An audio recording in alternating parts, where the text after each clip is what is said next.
এটা কে কে চিনেন অবশ্যই কমেন্টস করে জানাইন তো। আর কারা কারা খাইছেন, কার আম্মা দাদু চাচিরা এমনটাই করতো।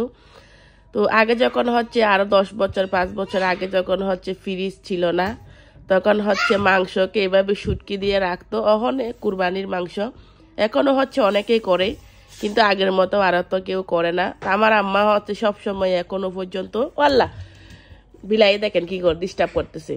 আমার আম্মা হচ্ছে এখনো পর্যন্ত এই কাজটা করে আমাদের জন্য। আমরা যখন সবাই একসাথে ভাই বোন হই তখন হচ্ছে এগুলাকে ভিজিয়ে হচ্ছে আমার রান্না করে খাওয়া। এটা হচ্ছে মাংসর শুটকি।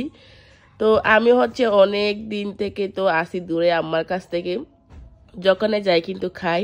তা আমি ভাবলাম না এবার আমি হচ্ছে নিজেই শুকাই। আর আমার এখানে হচ্ছে জায়গায় নাই, মানে মাংস শুকানো, নিচেও শুকাইতে দেবে, কিন্তু নিচে তো আবার যদি অ্যালাউ করে না জানি না। পরে আবার বারান্দায় হচ্ছে এসির উপরে হচ্ছে একটু রোদ হয়, তো ওখানে হচ্ছে আমি এটাকে দিব, জানি না শুকাবে কি না আজও।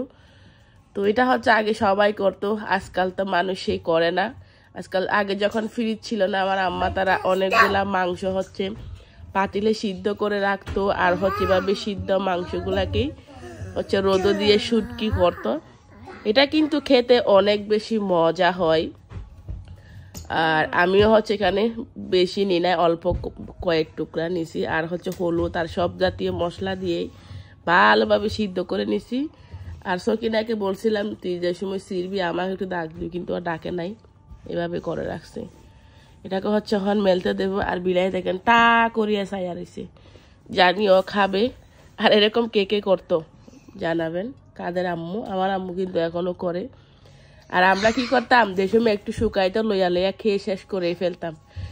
মানে আম্মা কি করতো, পরে হচ্ছে ওই একবারে উষা বাঁশ দিয়ে হচ্ছে এটাকে উতানের মধ্যে গাইরা পরে হচ্ছে রাখতো, মানে যেন আমরা পাইতাম নাই। আর আমার পোলাপান হচ্ছে প্যা প্যা করতেছে। এই তো ভালো থাকবো সবাই। এই হচ্ছে দেখেন দুবাইতে এত পরিমাণ গরম আমি তো কল্পনাই করিনি।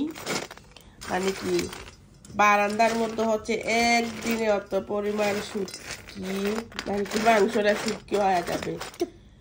মানে আমি মনে করি বাংলাদেশে হচ্ছে 1 মাস দিলেও এরকম হবে কিনা জানা নাই।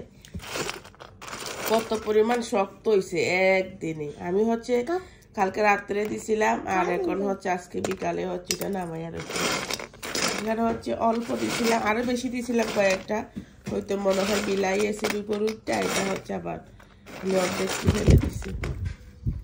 এই হচ্ছে শুটকির অবস্থা, মাংসের শুটকি। একটু দিলে আমরা একবেলাও খেতে পারি। ওই আরেকজনে খাইলে আমার মেয়ে কুরুত কুরুত করে এটা কি করছো? হ্যাঁ খাও দেখি, খাও খাও মাংসের শুটকি। ওই দেখেন পারি না।